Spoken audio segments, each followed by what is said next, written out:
ఒక కొడుకు తల్లిదండ్రుల్ని రక్తం పడేలాగా కొట్టి అతను అక్కడి నుంచి వెళ్ళి ఫుల్లుగా తాగి ఏ చెట్టుకో గుట్టకో తాగి ఆయనకి ప్రమాదకరంగా ఉందనుకోండి, ఆ తల్లిదండ్రులు రక్తం పడేలా కొట్టినా మళ్ళీ వామ్మో నా కొడుకుకి ఇలా అయింది అని చెప్పేసి ఆ తల్లిదండ్రులు పరుగున వెళ్ళిపోతారు.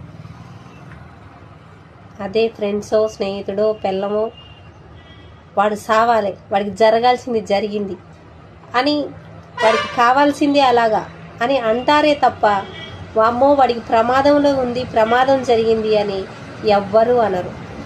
భార్య అయినా సరే ఇక అనకూడదు బూతులు, వాడికి జరగాల్సిందే, వాడు తాగుబోతాడు కట్ జరగాల్సిందే అని అంటారు. స్నేహితుడైనా కానీ వాడు ఊక తాగుతాడు, అలా చేస్తాడు ఇలా చేస్తాడు, వాడికి జరగాల్సిందే అంటారు.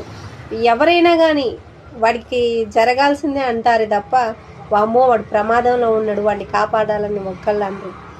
రక్తాలు పడేటట్టు కొట్టినా ఆ కొడుకు చావు బతుకుల్లో ఉన్నాడంటే పరుగున ఉరికి వెళ్ళి ఆ కొడుకుని హాస్పిటల్కి జాయిన్ చేయించేది తల్లిదండ్రులే, ఎవ్వరూ కాదండి. తల్లిదండ్రులను మించిన ప్రేమ ఈ భూమి మీద ఎవ్వరూ చూపించలేరు.